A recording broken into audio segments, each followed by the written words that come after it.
ከሙብተዲዖች ቻናል ውጡ ውጡ ውጡ ውጡ። ይሄው አድርሻለሁ። እኔ ሙብተዲዖች ቻናል ተቀምጠህ የሆነ መረጃ አገኛለሁ እያልክ በእነሱ ውዴታ ውስጥ አንድ ቀን ልትወድቅ ትችላለህ።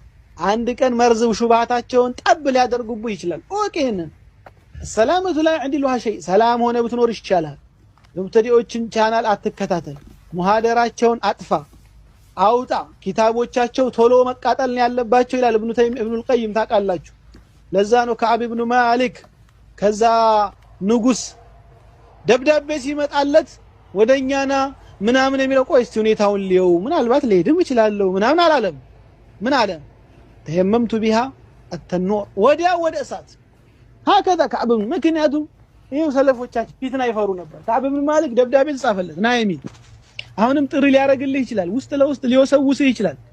እንደ አዋሳ ሙስጠፋ ማለት ነው። ሙስጠፋ ሰይድ ውስጥ ለውስጥ ሊልክልህ ይችላል።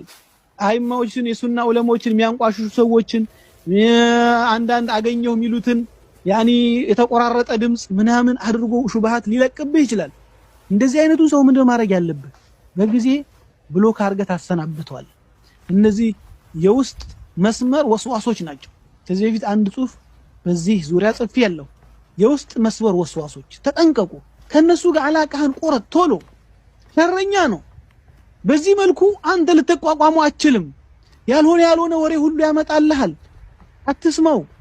ከሰማኸው እኮ ለሸይጣን ጆሮን ከሰጠኸው እኮ ስንት የኩፍር ንግግር ያሳስባል፣ ያናግራል። እሷን ከውስጥ እስክታወጣ ድረስ ለዛ ምናልባት እስክታጣራ ድረስ ጊዜ ይፈጅብሃል። ወሬ ሊያመጣልህ ይችላል። ያልሆነ ወሬ ገና አንተ ለማጣራት አቅም አይኖርህም፣ የመረዳት አቅም አይኖርህም። ያ አኺ ለነፍስህ አስብላት፣ ለመንሃጅህ ለአቋምህ አስብለት። ተንሸራተህ ገደል ውስጥ ከገባ በኋላ የምትወጣበት ሁኔታና እድል ጠባብ ሊሆን ይችላል። ላትወጣም ትችላለህ። ስለዚህ ገደል አፋፍ ላይ ጠጋ አትበል። ወደ እሳት ገደል አፋፍ ጠጋ አትበል። ብዙ ጠጋ ያሉ ሰዎች ገብተው ቀርተዋል። አላህ Subhanahu Wa Ta'ala ባለንበት ሁሉ አላህ ይጠብቀን።